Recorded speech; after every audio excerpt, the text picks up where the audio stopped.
কোনো খবর নেই। বিজেপি বিধায়ক অর্চনা মজুমদার ঘটনাস্থল খতিয়ে দেখতে নিজে উপস্থিত হয়েছেন। বাড়ি মালিকের দাবি, দীর্ঘদিন ধরে বিপজ্জনক বাড়ি নোটিশ পাওয়ার পর ভাড়াটিয়াদের সাথে কথা বলার পরেও তারা এই বাড়ি ছাড়তে রাজি হয়নি। অন্যদিকে ভাড়াটিয়া ও স্থানীয়দের দাবি, বিস্তারিত কোনো খবর তাদের দেওয়া হয়নি, মালিক পক্ষ থেকে ভুল বার্তা দেওয়া হচ্ছে।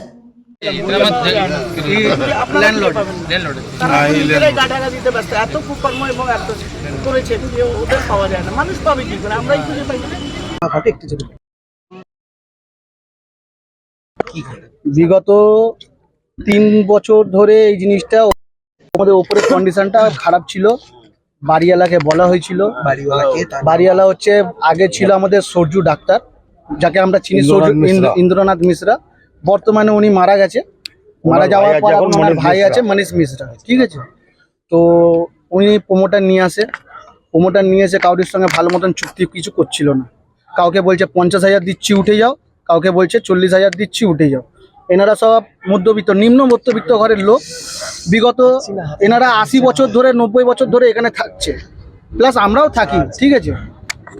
তো যখন বাড়িওয়ালাকে বলা হচ্ছে দীর্ঘদিন আমাদের বাড়ির কন্ডিশন খারাপ, আপনি যে প্রমোটারকে বলেছেন সেই প্রমোটারকে ডেকে আমাদের সবাইকে একসঙ্গে নিয়ে বসান। বাড়িওয়ালা সেই সময় বলছে আমি প্রমোটারের হাতে হ্যান্ড ওভার করে দিয়েছি, আমার হাতে কিছু নেই, প্রমোটার বুঝবে। প্রমোটারের সঙ্গে বুঝবে। এবার কিছু তৃণমূলের চামচারাও ছিল, দালালরাও ছিল, আমি হয়তো নাম বলছি না, তারা পাড়ারই। কাউন্সিলর অয়ন চক্রবর্তী, এমএলএ এখন বর্তমানে যিনি আগে ছিল পরেশ পাল, এখন বর্তমানে কুণাল ঘোষ, তাকেও জানানো উচিত হয়েছিল, আমরা জানিয়েছি, কিন্তু উনি বলে দিয়েছে আমার হাতে কিচ্ছু নেই, আমি কিচ্ছু করতে পারবো না। এর ভেতরে মদ খাওয়া হচ্ছে, সাতটা খেলা হচ্ছে, সবকিছু হচ্ছে। তৃণমূলের দালাল। এরা তারা কি করে ভেতরে ঢুকছে? কারণ আপনারা তো ভাড়া থাকেন। বাড়িওয়ালা বলেছে তাদেরকে, বাড়িওয়ালা ওদেরকে নাকি বাড়িওয়ালা ওদেরকে অনুমতি দিয়েছে যে এখানটায় আপনারা বার্থডে সেলিব্রেট করুন, চাই মদ খান, চাই সাতটা খেলুন, আপনাদের ইচ্ছা। মনীষ মিশ্রা, ঠিক আছে।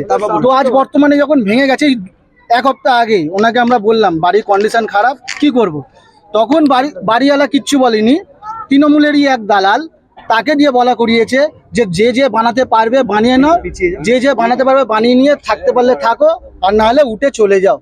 আজ 90 বছর 100 বছর যারা পুরনো ভাড়াটিয়ারা, তারা এখন কোথায় যাবে?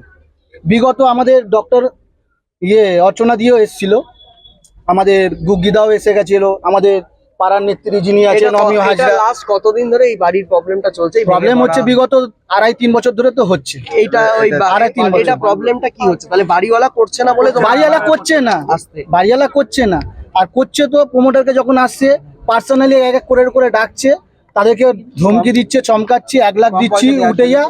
তোমরা কটা পরিবার এখানে বাস করো? এখানে নানা করে আমরা আছি, টোটাল এখানে ট্রেন হচ্ছে 29টা। টোটাল আছে 29টা কি পরিবার? পরিবার না, তার মধ্যে 4-5টা কারখানা রয়েছে, ঠিক আছে। বাকি সব পরিবার রয়েছে। পরিবার কটা রয়েছে? পরিবার নানা করে 18 থেকে 19টা আছে। আচ্ছা, আর বাকি কারখানা কটা রয়েছে? কারখানা 4 থেকে 5টা। কি কারখানা রয়েছে? আলমারি কারখানা আছে, বুলেট কারখানা আছে, পেরেস কারখানা আছে, তারপরে যে গ্রিল কারখানা আছে, আটা চাকিওয়ালা আছে, আটা কারখানা আছে, তারপরে গাড়ি গ্যারেজ আছে। এটা মোটামুটি কতটা এলাকা জুড়ে এই বাড়িটা জানো? এই গাড়ির এই জমিটা হচ্ছে 21 কাঠা 6 ছটক ছিল, 19 কাঠা 21 কাঠা 6 ছটক ছিল, কিন্তু এখন বর্তমানে আমরা যেটা জানছি 19 কাঠা 6 ছটক আছে, 5 ছটক। এই গোটা এলাকার মানে এই বাড়িটার এখনকার প্রেজেন্ট অ্যাড্রেস কি আছে? এখন প্রেজেন্ট অ্যাড্রেস আছে 246 বিবেকানন্দ রোড, কিন্তু বর্তমানে ছিল, মানে অতীতে ছিল 2 ওয়ার্ডস। একটাও টেনেন্টদেরকে কাউকে জানানো হয়নি। 2 ওয়ার্ডস মানে কি? মানে 2 নম্বর ওয়ার্ড এখন আছে? এখন 2 নম্বর ওয়ার্ড আছে। এটাই যে বিবেকানন্দ রোড করেছে না, কাউকে নোটিশ যায়নি। আচ্ছা, আগে কি ছিল? কি রোড ছিল? আগে ছিল 2 নম্বর ওয়ার্ড, শুধু 2 নম্বর ওয়ার্ড। কি হয়েছে এখন আছে বর্তমানে যেটুকু আমরা জানছি, বাড়িওয়ালা এখন বলছে জানাচ্ছে 246 সি বিবেকানন্দ রোড, কলকাতা 7,06,000। এখন কত নম্বর ওয়ার্ডের? 2 নম্বর ওয়ার্ড তো? এখন 2 নম্বর ওয়ার্ড। কাউন্সিলর কে 2 নম্বর ওয়ার্ডে? 2 নম্বর ওয়ার্ড না, 28 নম্বর ওয়ার্ড। 28 নম্বর ওয়ার্ড। কাউন্সিলর হচ্ছে বস্তি। কাউন্সিলর শেখ রতনের রিপোর্ট, পিবি নিউজ।